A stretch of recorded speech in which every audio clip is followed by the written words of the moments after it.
میر حامد حسین موسوی صاحب ابقات الانوار۔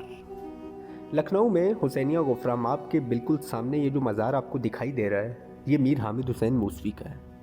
کون ہے میر حامد حسین موسوی؟ یہ فرزند ہیں مفتی کلی موسوی کے، جو کہ شاگرد تھے قبلہ غفرہ ماب کے، جنہوں نے پہلا جواب تیار کیا تھا تحفہ اثنا عشریہ کا۔ لیکن ان کے بیٹے نے جو کام کیا، میر حامد حسین نے جو کام کیا، یعنی ابقات الانوار کی تدوین۔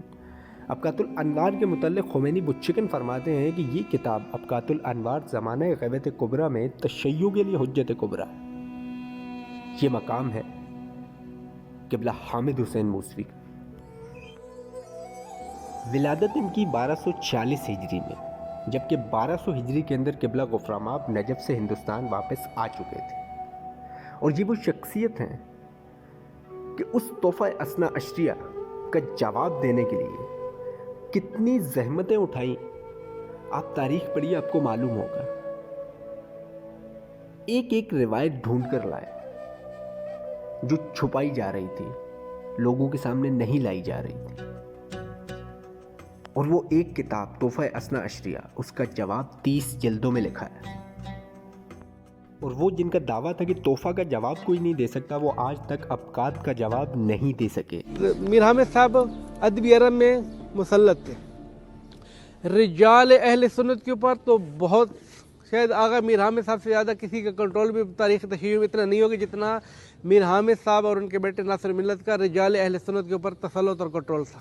یعنی اگر آپ ہندوستان کے کچھ نابغہ شمار کرنا چاہیں اور نابغوں کی بھی فہرست پھر محدود کرنا چاہیں تو میر حامد صاحب کا نام آئے گا، حتماً آئے گا۔ اب یہ ناصریہ لائبریری جو میر حامد حسین کے فرزند ناصر حسین ناصر الملت نے تیار کروائی، دنیا کی ہر کتاب اس لائبریری میں موجود ہے۔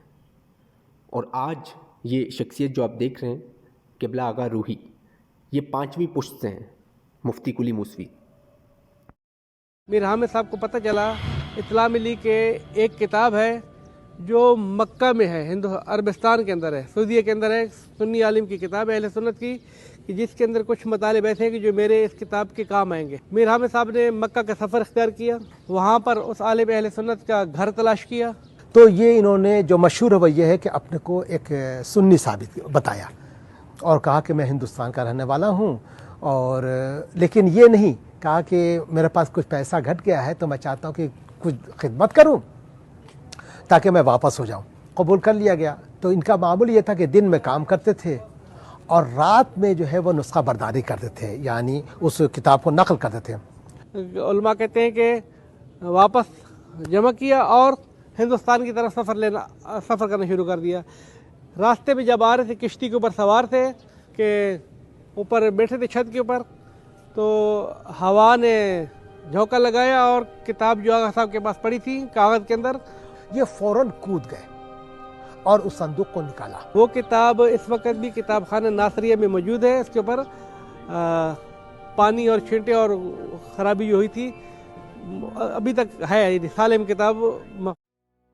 اب آپ دیکھیے کہ اس کتاب کو بچاتے ہوئے آپ کی جان بھی جا سکتی تھی، کیونکہ آپ تیراکی نہیں جانتے تھے، لیکن عشق ایسا تھا اپنے مشن سے، کیونکہ جانتے تھے کہ مخالفین نے اعتراض اٹھایا ہے ہمارے مکتب پہ، اور وہ جو اعتراض انہوں نے اٹھایا ہے اگر ٹائملی اس کا جواب نہ دیا گیا تو ہمارے مکتب پہ انگلیاں اٹھنا شروع ہو جائیں گی، کیونکہ لوگوں کے درمیان یہ مشہور ہو چکا تھا کہ تحفہ اثنا عشریہ کے آ جانے کے بعد مکتب تشیع ہندوستان سے ختم ہو جائے گا۔ لیکن یہ وہ شخصیت ہے کہ آپ دیکھیے، صرف ان کا اس ایک عمل کو آپ دیکھیے کہ جو کتاب کو بچانے کے لیے پانی میں کود جانا، جبکہ آپ کو تیراکی نہیں آتی، یعنی ہے نا، زبان سے تو سبھی کہہ دیتے ہیں کہ ولایت علی کی راہ میں جان بھی قربان ہے، لیکن یہ وہ لوگ ہیں جنہوں نے اس کا عملی نمونہ پیش کیا۔ شاہ ولی اللہ کے پوتے محدث دہلوی نے جب وہ کتاب لکھی تحفہ اثنا عشریہ، تو اس میں 60 صفحوں پہ مشتمل ایک مضمون تھا امامت کے موضوع پہ، جس میں امامت پہ اعتراضات اٹھائے گئے، مکتب تشیع کے اوپر کافی سوالیہ نشان اٹھائے گئے۔ ان 60 صفحوں کا جواب 15 جلدوں میں دیا قبلہ حامد حسین موسوی نے، کیونکہ 30 جلدوں کی کتاب ہے یہ ابقات الانوار۔